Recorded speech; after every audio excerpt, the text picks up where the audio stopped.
¿Qué tal amigos? Mi nombre es Luis Raimundo Pérez. Hoy vengo a hablarles un poco sobre lo que es el uso y habitación, contenidos en el Código Civil, libro segundo, título 3, capítulo 3 de ese mismo cuerpo legal. Bien, dentro del derecho civil existen lo que son los derechos reales, en donde estos derechos reales permiten a una persona usar una cosa ajena o un bien sin la necesidad de ser propietario. A esto se le llama como uso y habitación, que es casi similar a lo que es el usufructo, solo que un poco más limitado. Bien, en el artículo 745 nos especifica bien el contenido del uso, en donde nos indica que el contenido del uso es el derecho de servirse de cosa ajena o de aprovecharse de los frutos de ella, en cuanto basten para las necesidades del usuario o las de su familia. Bien, este artículo nos lo indica demasiado bien que el uso es aquel derecho que una persona ejerce en cuanto a una cosa ajena, ya sea la cosa o los frutos de esa cosa. Un claro ejemplo sería en donde una persona ejerce el derecho de habitación en lo que es una finca cafetalera o una finca bananera, en donde esa persona puede ir, cosechar y recolectar ya sea el café o los bananos para la necesidad básica de él y de su familia. Más bien no puede este, excederse de, ese, de esos frutos. ¿Y a qué me refiero a la hora de excederse? No puede crear un negocio, exportarlos ni venderlos, porque claramente en el artículo 745 nos indica lo que es el contenido del uso, que es el derecho que se ejerce sobre una cosa o los frutos para las necesidades del usuario o de su familia, o sea, necesidades básicas. Entonces, al momento que una persona venda, exporte o ejerza algún negocio sobre los frutos de esa cosa, está excediendo y violando lo que es el derecho de uso.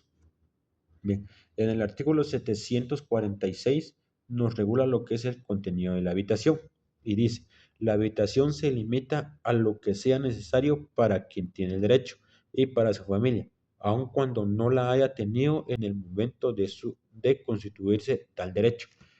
Bien, el derecho de habitación es cuando una persona ejerce tal derecho en una vivienda al momento de vivir en ella.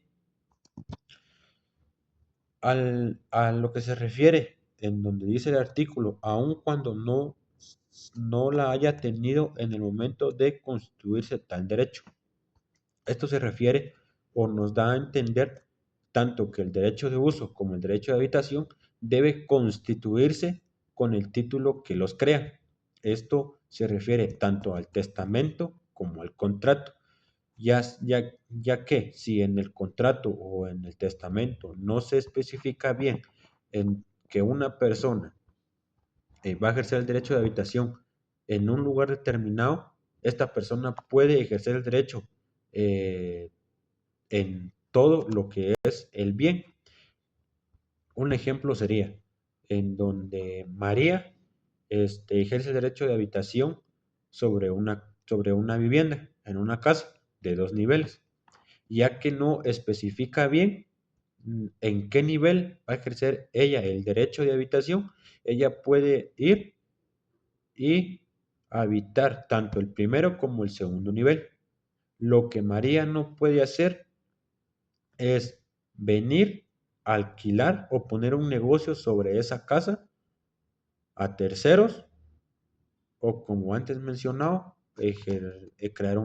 poner un negocio en esa misma vivienda, ya que si no, entonces ya estaría violando lo que es el derecho de habitación, porque en el artículo 746 claro nos dice que es para el usuario y para la familia, sin antes constituirse el derecho. Esto nos da a entender que si María da en alquiler o por el negocio tal bien, estaría violando lo que es el artículo 746 y lo que es el derecho de uso y habitación. En el artículo 746 nos indica los derechos de uso y habitación se regulan por el título que los constituye. Esto antes ya mencionado que se constituyen por el título que los crea, ya sea por testamento o por contrato. En el artículo 748 dice que el derecho de uso y el derecho de habitación son derechos inalienables. ¿Y por qué son derechos inalienables? Porque son derechos personalísimos que no se pueden enajenar, grabar ni arrendar. En el artículo 749 nos indica las obligaciones de prestar garantía y de hacer inventario.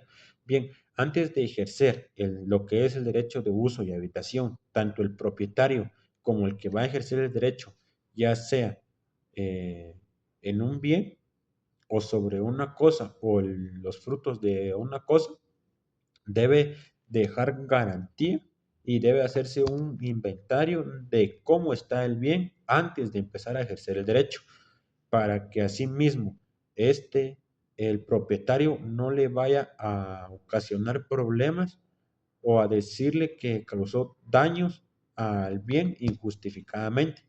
Entonces, el artículo 749 nos indica que antes de ejercer tal derecho, ya sea el derecho de uso o habitación, debe hacerse un inventario y dejar constancia y dar garantía de cómo está el bien.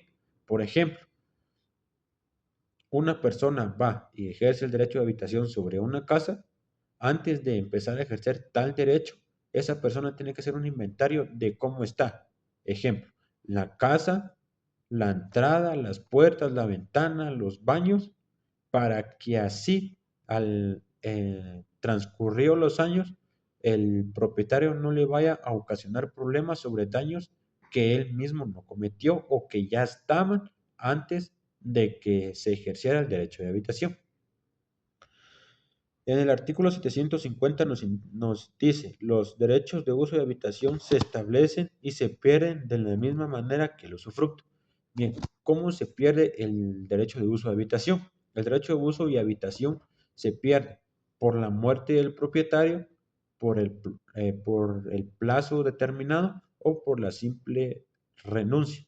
Bien, un ejemplo sería, una persona alquila una habitación por 10 años y llega tal plazo determinado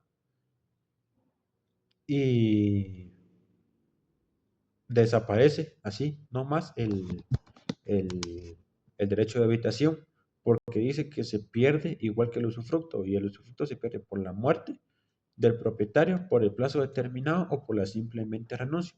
Bien, el artículo 751 nos indica sobre las obligaciones del usuario y del habitacionista. Este artículo, más que todo, nos quiere dar a entender sobre las obligaciones, tanto del usuario como del que va a ejercer el derecho de habitación. El que ejerce el derecho de uso sobre una cosa y de los frutos de la misma cosa, tiene la obligación de hacer los gastos del mismo cultivo. Esto, más que todo, nos referimos a que él tiene que ejercer esos mismos gastos de la cosecha que él recolectó para satisfacer una necesidad de su familia. En este caso sería don Carlos, que tiene que hacer los gastos del café que fue a agarrar de las matas cafetaleras para satisfacer la necesidad de su familia. Y lo que es el derecho de habitación, el habitacionista tiene la obligación necesaria de pagar tanto la luz como el agua y como el mantenimiento de la vivienda para que se mantenga y no vayan a tener problemas en cuanto a reclamos o deterioro del mismo bien. Ahora bien, ¿cuándo? tanto el derecho de uso como el derecho de habitación, tanto el usuario como el habitacionista, solo ejerzan una porción o una parte de tal derecho, estos gastos no van a correr solo por parte de ellos, sino que también va a correr por parte del propietario a quien le prestaron tal derecho. Como por ejemplo, si una persona eh, ejerce el derecho de habitación en una casa de 2 niveles, pero solo está ejerciendo el derecho en el segundo nivel, solo el habitacionista solo tiene la obligación de pagar los gastos de mantenimiento y de servicios de solo el segundo nivel y el propietario del primer nivel. Asimismo, el derecho de uso tanto solo tiene una pequeña porción de tales frutos, solo está obligado a pagar cierta cantidad del cultivo y el propietario la otra mitad de la otra mitad del cultivo para sí mismo este, sacar o obtener todos los gastos necesarios, ya sean del uso o de la habitación, en la totalidad de, del derecho de que ejerza el usuario o el habitacionista.